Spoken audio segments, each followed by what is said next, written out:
Assalamualaikum warahmatullahi wabarakatuh. Alhamdulillahi rabbil alamin. Wassalatu wassalamu ala nabiyina Muhammadin wa ala alihi wa ashabihi wa ummatihi ajmain. Qala Allah Ta'ala fi kitabihil karim, a'udzu billahi minasyaitonir rajim, bismillahirrahmanirrahim. Wa may yattaqillaha yaj'al lahu makhraja wa yarzuqhu min haitsu la yahtasib. Wa may yattaqillaha yaj'al lahu min amrihi yusra. Wa may yattaqillaha yukaffir anhu sayyi'atihi wa yu'dhim lahu ajra. Shadaqallahul adzim. Bapak dan Ibu sekalian yang saya hormati, alhamdulillah kita bersyukur hampir mencapai garis finish. Hari ini hari terakhir, genap 30 hari kita menjalani puasa Ramadan ini. Tidak ada hari ke-31. Jadi digenapkan untuk Indonesia, insya Allah selesai hari ini. Dan besok kita bersama-sama melaksanakan salat Idul Fitri. Tapi di Arab Saudi hari ini masuk Idul Fitri. Kenapa? Karena memang berbeda ketinggian hilalnya. Kemarin di Arab Saudi sudah cukup tinggi untuk menentukan bahwa hari ini adalah sudah masuk 1 Syawal. Tetapi karena kita ada di belakangnya Arab Saudi 4 jam gitu ya, maka hilal baru akan muncul cukup signifikan nanti malam, dan besok kita baru memulai atau menjalankan sholat Idul Fitri. Kita berharap, berdoa mudah-mudahan seluruh rangkaian ibadah kita sepanjang Ramadan ini mendapatkan rahmat, barokah, dan ridho dari Allah Subhanahu wa Ta'ala. Amin ya Rabbal Alamin. Bapak dan Ibu sekalian, Islam itu mengajarkan parameter terhadap seluruh ibadah kita. Tapi kita seringkali tidak mengukur ibadah kita dengan parameter yang seharusnya. Sehingga ketika kita sudah di ujung Ramadan begini, kemudian ditanyakan, posone sukses apa enggak? Apa ukurannya? Kadang-kadang kita masih mencari, apa yo? Tambah sehat apa enggak ya?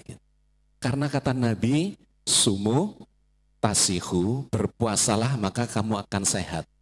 Apa Bapak Ibu merasa sudah lebih sehat? Apakah melakukan pengukuran kemarin? Sebelum masuk Ramadan diukur parameter kesehatannya, dan sesudah selesai Ramadan diukur parameter kesehatannya. Kalau enggak, maka kita tidak tahu terhadap kesehatan kita sudah memenuhi kriteria yang diajarkan Rasulullah apa belum. Katanya berpuasa pasti sehat. Kalimatnya begitu, sumu tasihu.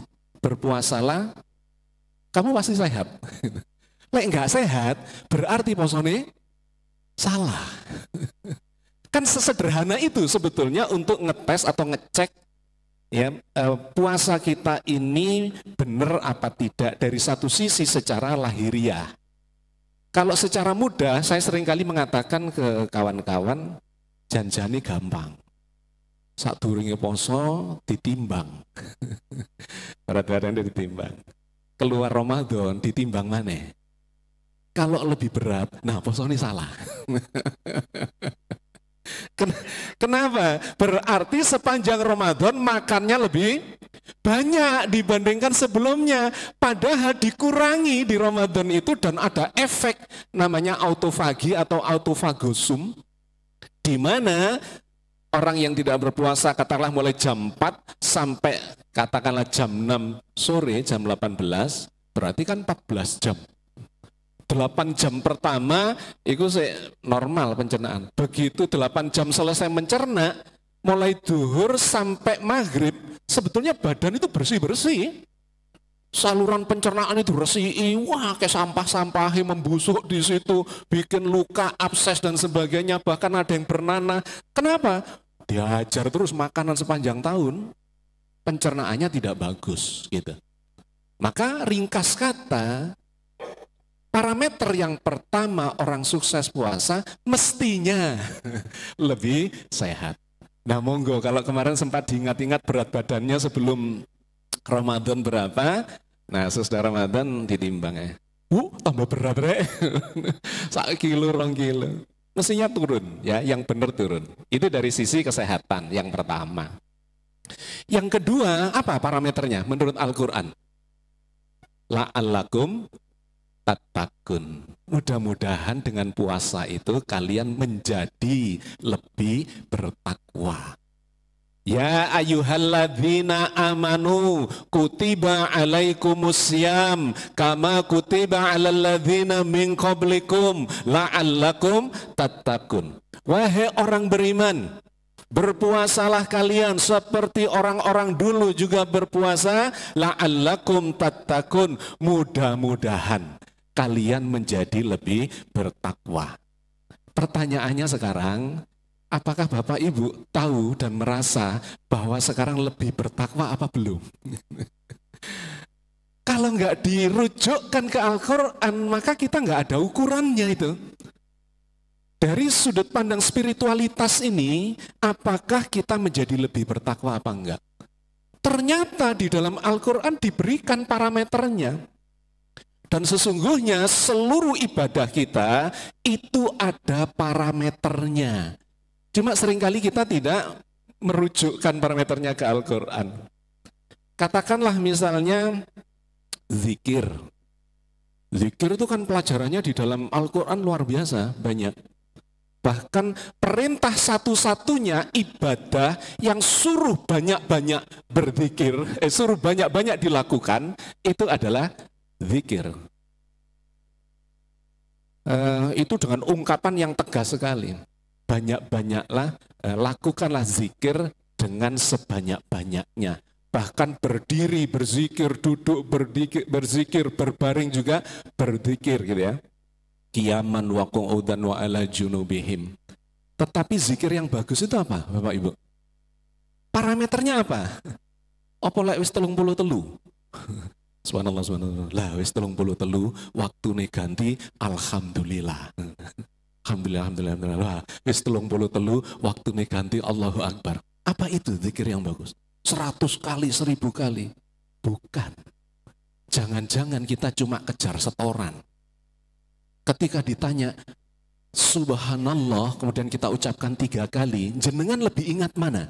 Subhanallahnya apa 33-nya?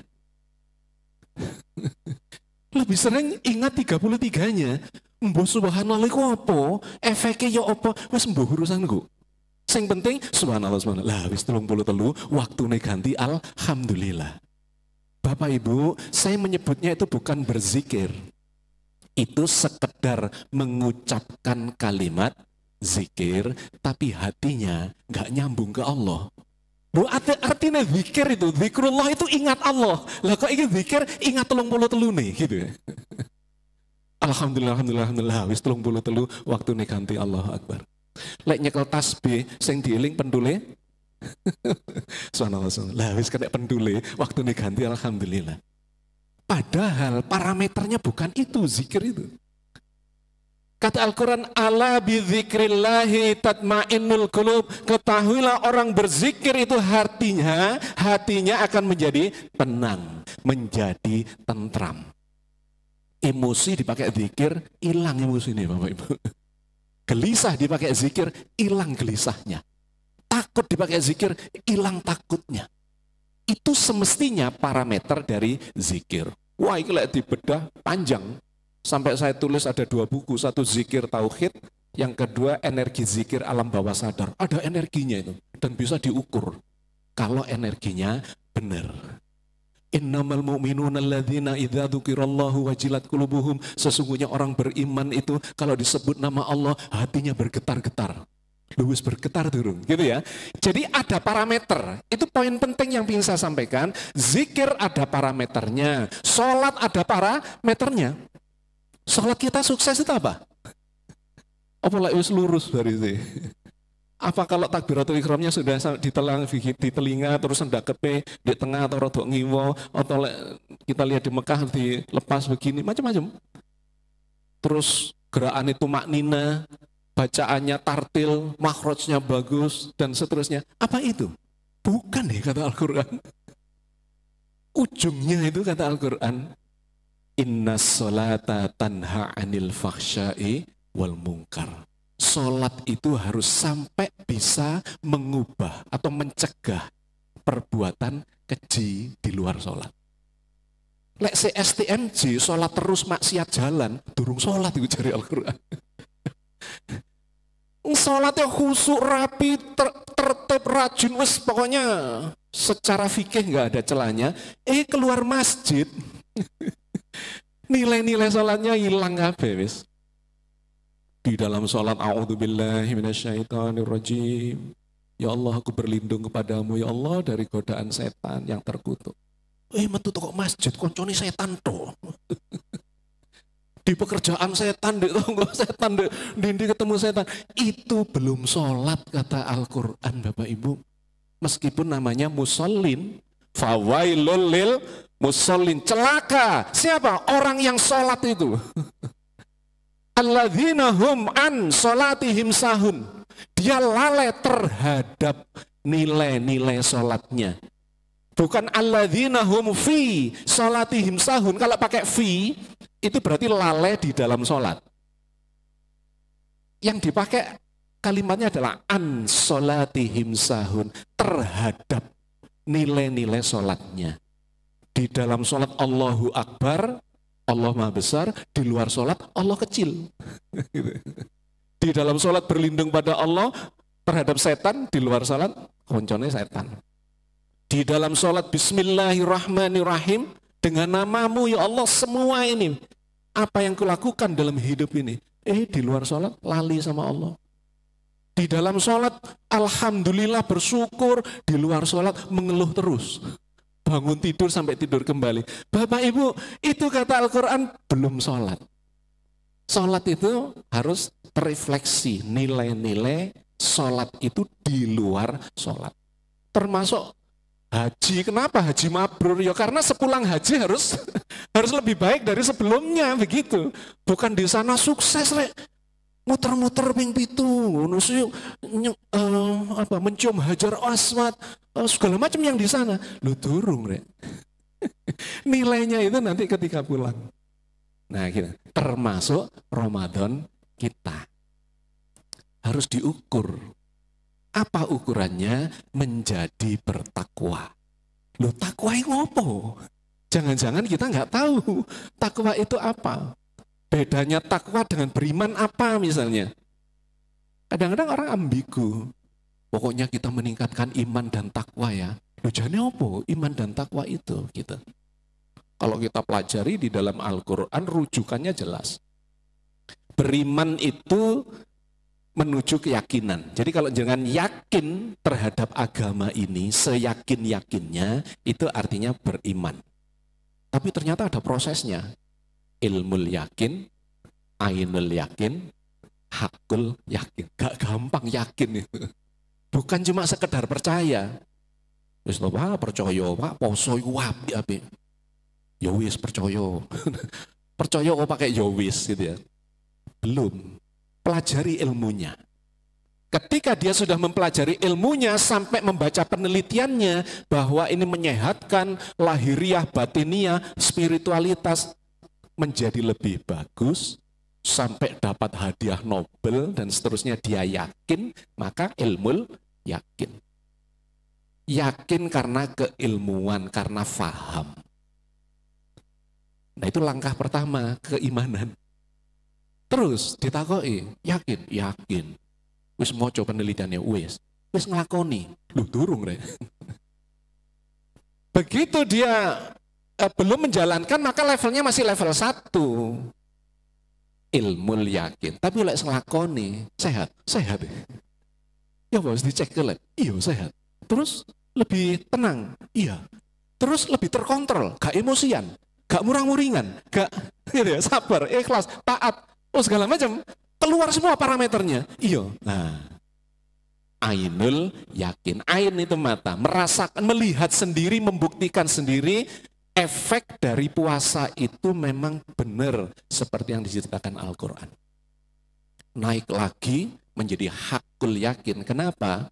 Bertahun-tahun, puluhan tahun kita puasa, mendapat bukti yang selalu begitu bener anjene. Aku iku lek poso iku anjene dapat nih membaik semua. Hakul yakin. Keyakinan itu bersifat internal di dalam pikiran. Tetapi takwa itu bersifat eksternal, menjalankan. Jadi kalau seseorang ditanya, yakin poso itu bagus, yakin, sudah baca penelitian dan seterusnya, itu masih keyakinan. Ditanya, sudah jalan? Belum. Belum masuk level takwa dia. Jadi kalau kita baca di Al-Quran, iman ditambah amal soleh sama dengan takwa. Gitu. Rumusnya itu begitu. Iman itu cuma keyakinan, harus ditambah dengan amal soleh.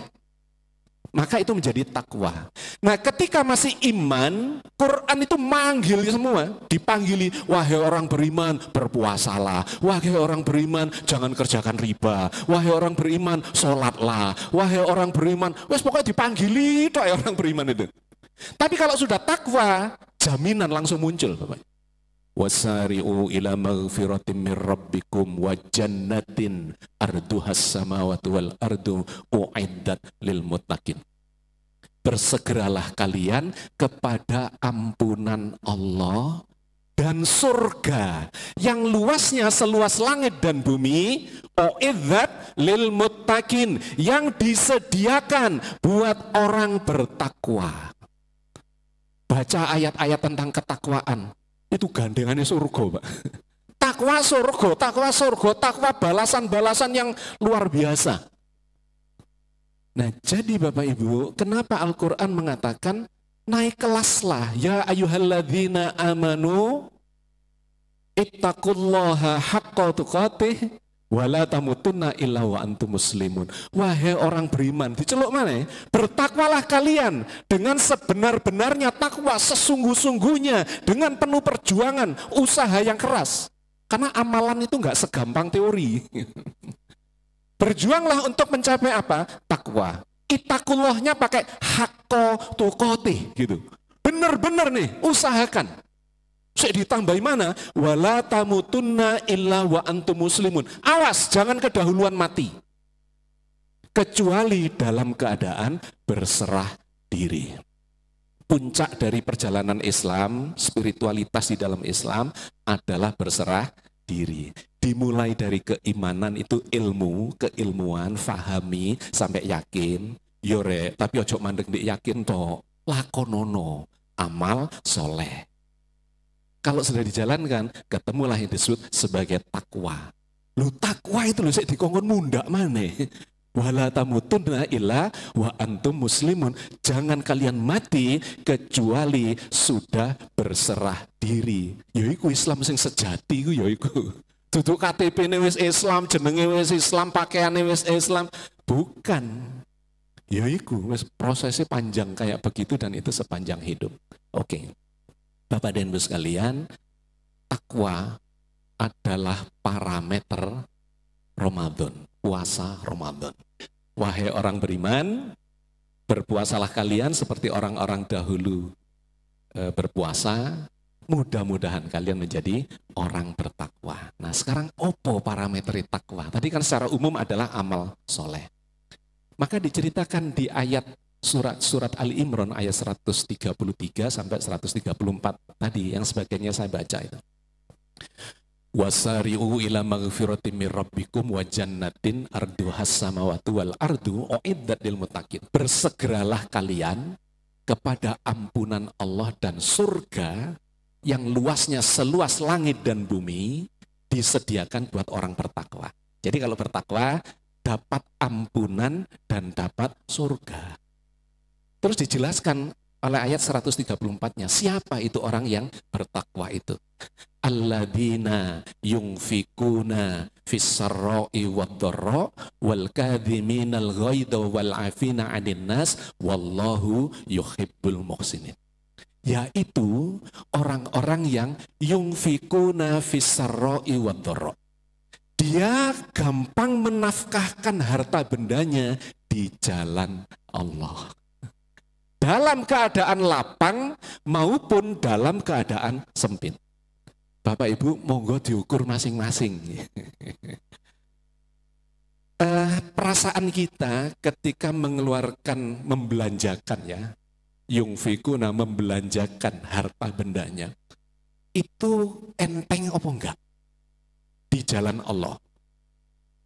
Dan masih ditambahi, lapang maupun sempit. Lapang itu biasanya lebih enak. Lapang kok, meskipun ada juga lapangnya loh saya angel. Sudah diberi kelapangan banyak saya angel. Kalau kita mudah nolong orang untuk syiar, dakwah, masjid, anak yatim, membantu saudara-saudara atau tetangga atau dengan harta benda, maka itu indikasi bahwa kita masuk di kelompok takwa.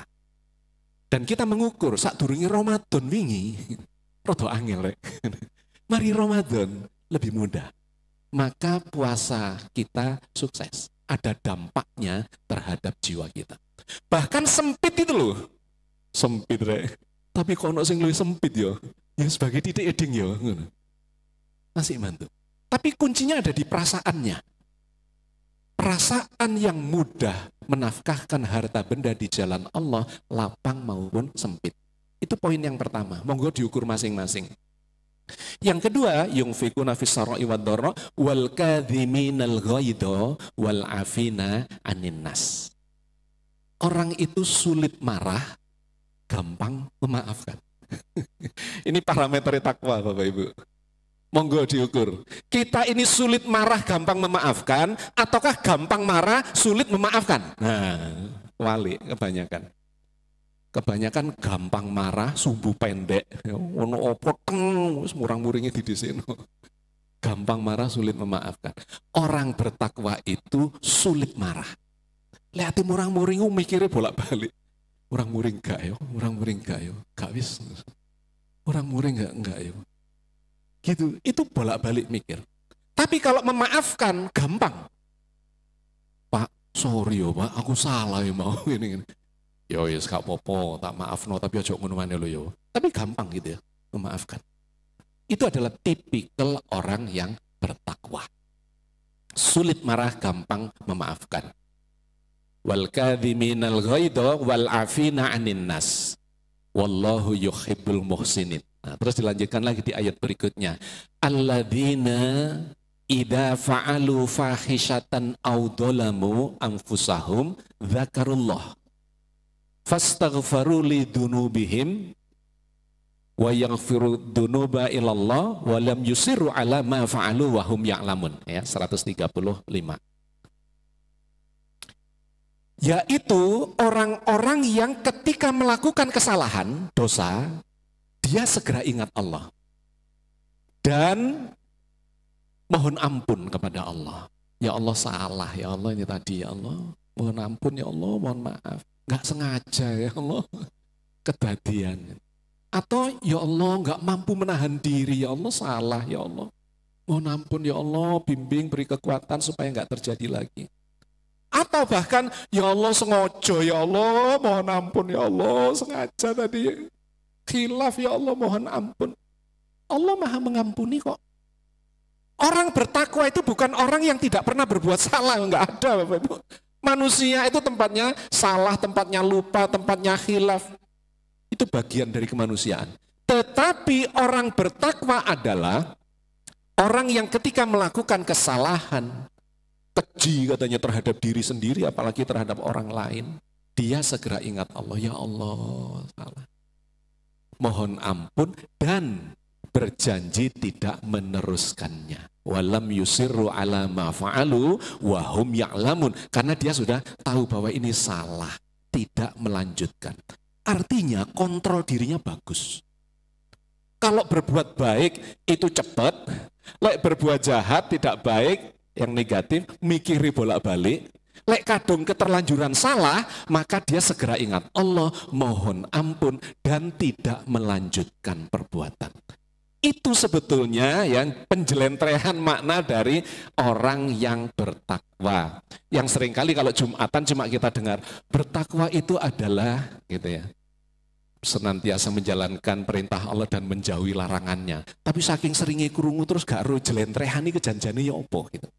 Padahal di dalam Al-Qur'an itu jelentreh detail-detailnya. Oke, Bapak Ibu, itu adalah parameter takwa, monggo diukur selesai Ramadan apakah itu menjadi lebih baik atau tidak. Nah yang terakhir, ketika seseorang sudah mencapai derajat itu, apa jaminan dari Allah? Lu sukses poso, bahkan ketemu Lailatul Qadar. Lu apa? Lailatul Qadar pun kalau kita kaji itu banyak yang masih ambigu. Janjane apa tuh Lailatul Qadar? Kok adik dicegat-cegat barang? Memangnya kalau orang melekan bisa melek malam pada malam itu terus dia ketemu Lailatul Qadar. Ono sing melek ngaji, ada yang melek sholat, ada yang melek rundo main gaple, ada yang malam itu shift memang kerja malam. Apa kabeh ketemu Lailatul Qadar? Kan enggak gitu.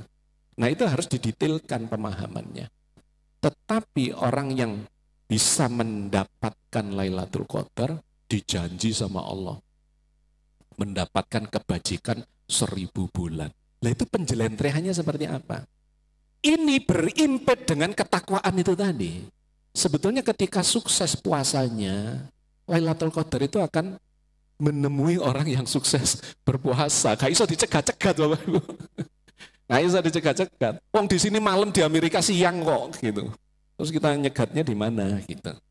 Ya, jadi panjang ceritanya, tapi poin penting yang ingin saya sampaikan, ujung dari proses berpuasa harus mengubah jiwa kita sampai menjadi bertakwa. Itu insya Allah dapat petunjuk dari dalam Al-Quran. Alif Lam Mim dzalikal kitabul la raiba fihi hudal lil muttaqin. Al-Quran ini petunjuk buat orang bertakwa. Jadi kalau sudah bertakwa, petunjuk itu ngalir Bapak Ibu. Loh, lewat petunjuknya ngalir terus, turunnya hikmah di Lailatul Qadar di akhir-akhir Ramadan. Karena apa? Karena sudah mensucikan diri. Panjang, 20 hari ke atas, sudah membaik, maca Quran angen-angen sak maknane. Inna anzalnahu fi Lailatul Qadar. Sungguh kami telah menurunkan Al-Quran. Hu-nya itu Al-Quran Bapak Ibu. Allah menurunkan Al-Quran kapan? Di malam Al-Qadar itu. Loh kok terus dipersepsi sebagai koyok malam sing untung-untungan, undian, iso dicegah-cegah. Bukan. Itu turunnya Al-Quran kepada orang yang mensucikan dirinya. Terus kalau suci dirinya, maca Qur'annya jadi dapat hikmah dari dalamnya. Karena kata Al-Quran, Qurannya masih di Lauh Mahfudz Bapak Ibu. Yang turun ini cuma kopinya saja. Teksnya yang bisa ditiru-tiru, bisa dikelirukan, bisa dipalsukan, bisa dikurangi alifnya, bisa bukan itu mushaf Quran. Aslinya fi Lauhim Mahfudz. La yamassuhu illal mutahharun. Tidak bisa menyentuhnya Al-Quran yang masih di Lauh Mahfudz itu. Kecuali orang yang mensucikan dirinya. Lalu terus ini dimaknai, leate maca Quran wudu, oh ya, bukan itu yang dimaksudkan oleh ayat ini. Surat Al-Waqiah 78, 79. Bukan itu yang dimaksudkan, karena yang disebut adalah Quran yang masih ada di Lauh Mahfudz, nggak akan bisa bersentuhan, berinteraksi dengan hikmah-hikmahnya yang masih ada di Lauh Mahfudz itu, yang nantinya akan diturunkan di Lailatul Qadar di akhir-akhir Ramadan. Karena itu Nabi nggak nyebut itu. Hari keberapa? Oh, pokoknya malam ganjil. 23, 27, no sing 29. Wis sak karepmu lah wis. Pokoknya sing penting posone sing genah, poso yang sungguh-sungguhan dan baca Al-Qur'an, maka Allah akan menurunkan hikmah. Tanazzalul malaikatu warruhu fiha biidzni rabbihim min kulli amr. turun para malaikat mengiringi ar-ruh. Siapa itu ar-ruh? Ruhul Kudus, Ruhul Amin. Siapa? Jibril. Apa tugasnya Jibril? Menyampaikan wahyu, menyampaikan hikmah-hikmah. Teksnya sudah selesai, yang belum selesai sepanjang tahun sampai kapanpun adalah hikmah-hikmahnya. Yang ketika kita membaca itu dalam kejernihan dan kesucian lahir batin, maka Allah akan mengatur segala urusan kita. Sehingga kesimpulannya terakhir, orang yang bertakwa itu sukses. Posoni dijamin Pak segala macamnya Pak. Wa may yattaqillaha yaj'al lahu makhraja. Barang siapa bertakwa kepada Allah, yaj'al lahu makhraja. Dijadikan baginya makhraja, jalan keluar dari berbagai permasalahannya. Itu setelah Ramadan, ketemu masalah, kayak jalan, bertakwa kok, gitu. Kasih jalan, apa aja, yang sesulit apapun, selalu ada jalan keluarnya. Dapat petunjuk. Ya ja'allahu makhraja. Yang kedua apa? Wa yarzukhu min haitsu la yahtasib. Diberi rezeki oleh Allah dari arah yang tidak terduga sama sekali. Mentok rek rezeki ini kanan kiri gak ono kabeh. Lu konco nilfun. Iki ono kerjaan gelem ta. Lu ayo gitu. Moro-moro ono sing ngeteri gedang, ono sing ngeteri beras, ono sing Masya Allah. Rezeki ini mengalir dari tempat yang tidak terduga. Allah yang mengatur. Itu kalau kita masuk atau mencapai ketakwaan itu. Yang ketiga, wa may yattaqillaha yaj'al lahu min amrihi yusra.